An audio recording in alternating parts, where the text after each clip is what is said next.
In the blink of an eye, life can take an unexpected turn. For me, that turn came in the form of an 18-wheeler accident back in 2019. The world as I knew it, in one heart-stopping moment, was irrevocably changed. The truck, once a symbol of freedom and adventure, was now a twisted wreck, a stark reminder of how close I'd come to losing everything. In the immediate aftermath, shock set in. The world moved in slow motion, but my mind raced. I was caught in the crossfire of questions. How did it happen? What went wrong? What now? The reality of the situation was a bitter pill to swallow, one that took time to digest. Then came the diagnosis, post-traumatic stress disorder, or PTSD. A term that seemed so distant, so alien, was now part of my reality. It was as if I had been handed a puzzle, but the pieces were all jumbled up and I struggled to make sense of it. The world outside my window continued as usual, but inside, I was embroiled in a battle against unseen demons. PTSD is not just a diagnosis. It is a constant companion, a shadow that follows you around, a whisper in your ear reminding you of your darkest moments. It is a struggle, a battle, a journey, but it is also a teacher. It teaches you resilience, strength, and the power of the human spirit. Accepting this new reality was not easy.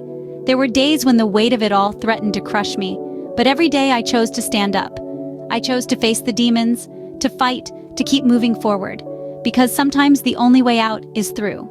And so, a new chapter in my life began, one filled with uncertainty and challenges, but also hope. A new journey had begun, a journey I never planned or expected, but one I had to embark on nonetheless. Mental battles are the hardest. They're unseen, unheard, but deeply felt. The struggle within, the fight against the unseen foe, is one of the most challenging battles we can ever wage. It's like battling a shadow, elusive yet ever-present. Post-traumatic stress disorder, or PTSD, is one such mental battle. It's like being trapped in a nightmarish loop, where the past and the present become indistinguishable. The mind becomes a battlefield, haunted by flashbacks, engulfed by nightmares, and plagued by a constant state of fear and anxiety.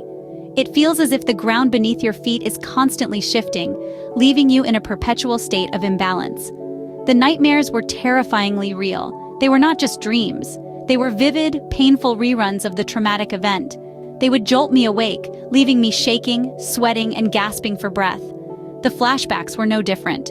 They would strike out of nowhere, turning a normal day into a horror show. It was like living in a constant state of fear, never knowing when the next attack would come. But it wasn't just the fear and the nightmares that were hard to deal with.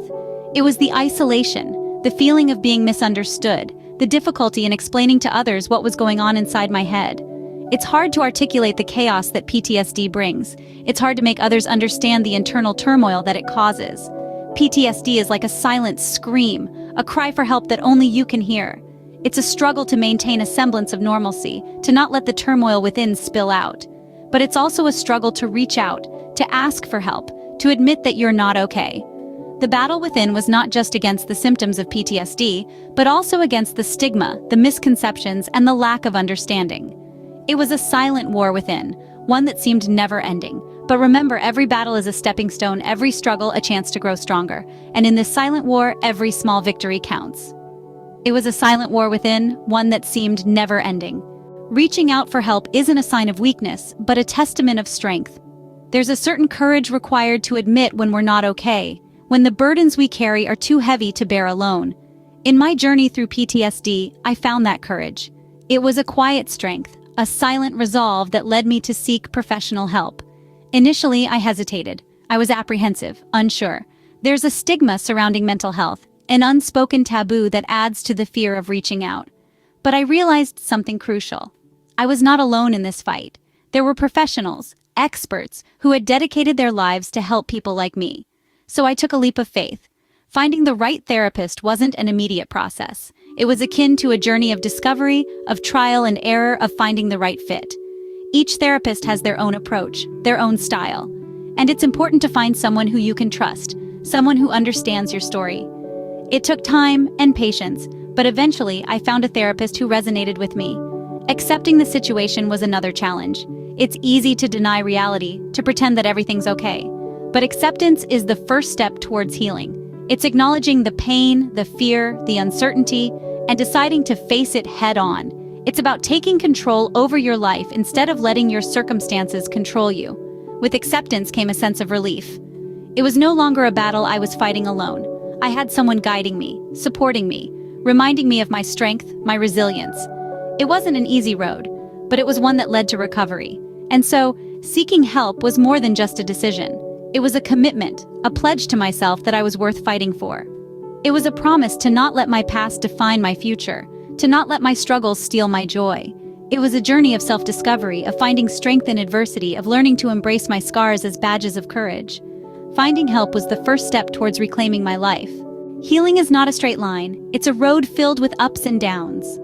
The journey to recovery from post-traumatic stress disorder is a testament to this truth. Like any voyage, it's filled with twists and turns, highs and lows, moments of despair, and glimmers of hope. As part of my recovery, I engaged in various therapies. Cognitive behavioral therapy was one of them.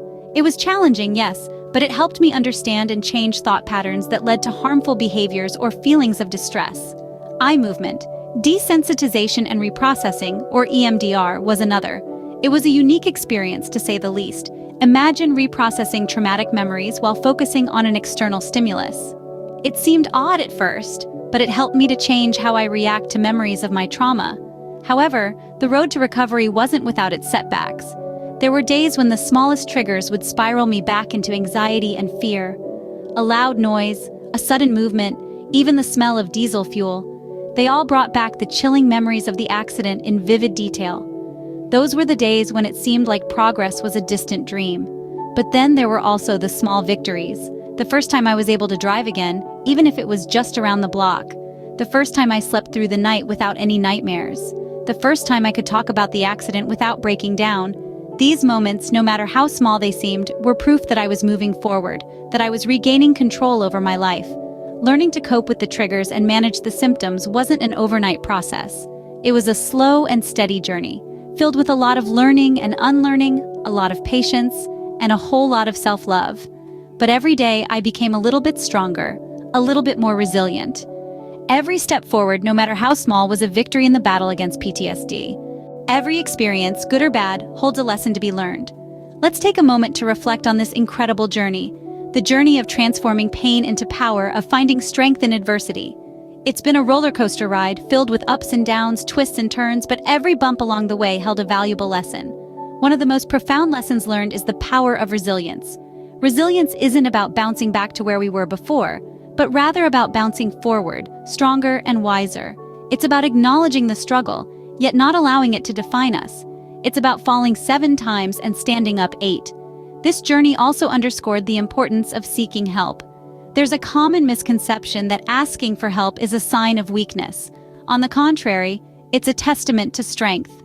It takes courage to admit that we're struggling, to reach out to others, to say, "I can't do this alone." Remember, we're social creatures, wired for connection. We're not meant to go through life's challenges all by ourselves. And then there's the power of self-care. In our fast-paced, always-on world, it's easy to overlook the importance of taking care of ourselves. But self-care isn't selfish. It's not a luxury, but a necessity. It's about making time to rest, to recharge, to reconnect with ourselves. It's about listening to our bodies, our minds, our hearts, and giving them what they need to thrive. Lastly, this journey sparked a desire to help others going through similar situations. There's something incredibly empowering about taking our own experiences, our own struggles, our own lessons, and using them to light the way for others. So as we wrap up this journey, let's remember these lessons. Let's remember the power of resilience, the importance of seeking help, the value of self-care, and the joy of helping others. Because remember, in every adversity, there lies a strength waiting to be discovered.